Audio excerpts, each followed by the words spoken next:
मियां साहब, क्या जरूरत थी ये सब कुछ करने की?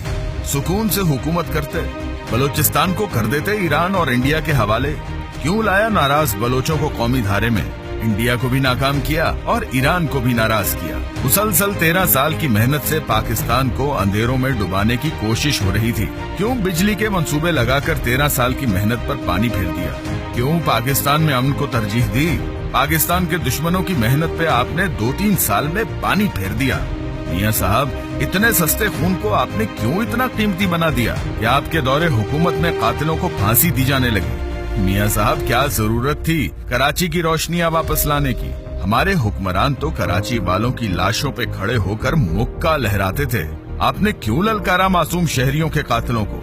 मियां साहब, हमारे अपने एहसास याफ्ता सनद याफ्ता मुहिब्बे वतनों ने इंडस्ट्री को तबाही के नजदीक पहुंचा दिया था ताकि आवाम को बेरोजगार किया जाए। आपने क्यों इंडस्ट्री को बिजली की फराहमी, पेट्रोलियम मसनूआत में कमी करके सनत को सहारा दिया?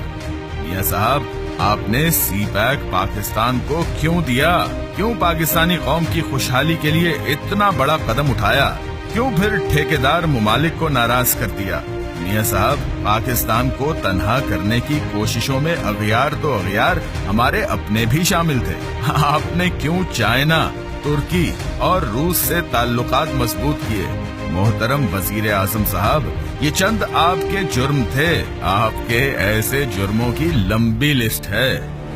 आप फरिश्तों जैसी हुक्मरानी करते, एनआरओ करवाते, 8000 लोगों के केस खत्म करते, कातिलों को भी माफ करते, कौम का खजाना लूटने वालों के लिए भी आम मुआफी का ऐलान करते, पाकिस्तानियों के सर फख्र से बुलंद हो जाते, और सबसे अहम बात, आप मुअज़्ज़ज़ जज साहिबान को इज्जत न देते बल्कि 3 नवंबर का इक़दाम करके जजों को सड़कों पे जलील करते।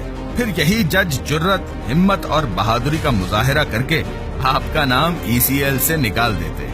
आप पाकिस्तान से बाहर अयाशी करते। क्यों मियां साहब, क्यों?